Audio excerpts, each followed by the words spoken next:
The patient's paradox. When I first entered the healthcare system, I believed there was only one kind of patient, the patient who knows something is wrong but cannot convince anyone else. The patient whose family believes them while doctors remain skeptical. The patient who carries their reality alone.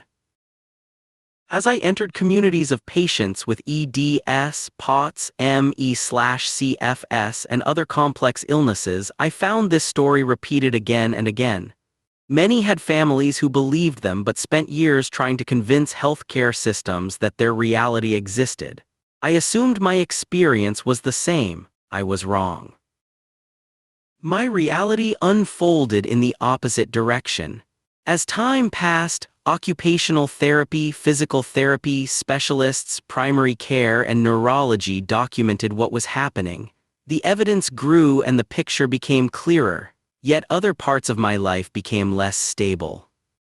Housing became uncertain, financial security disappeared, and family support deteriorated.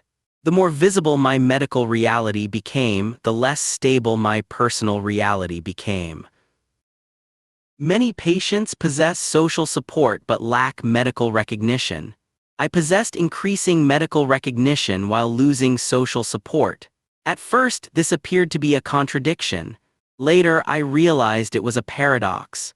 Both realities were true, both patients were suffering, and both were searching for the same thing: stability. The first patient needs a system capable of recognizing reality. The second needs a system capable of acting upon it. The answer is the same: reality must be held. Families, physicians, therapists, medical records, and courts can each hold part of that reality, but no single person or institution can hold all of it. Patients exist at the intersection of healthcare, family, housing, insurance, employment, community, and disability support. When one system fails, another may compensate. When several fail simultaneously, suffering expands beyond the original problem. For years, I believed the problem was recognition. Then I encountered a deeper problem: recognition alone changes very little. A diagnosis does not create housing, a medical record does not create support, and a court filing does not create stability. Truth alone is not enough. Truth must become actionable. This is where the paradox extends beyond healthcare. Institutions often possess the correct values. Healthcare is organized around the ideal of care, courts around fairness, and communities often aspire to compassion.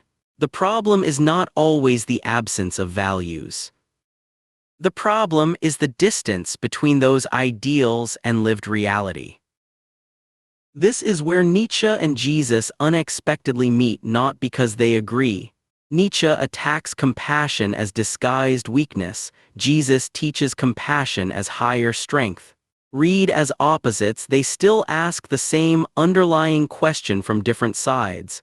What does it take for a person to survive contact with reality? Nietzsche asks whether individuals can become strong enough to confront it. Jesus asks whether communities can become compassionate enough to carry it.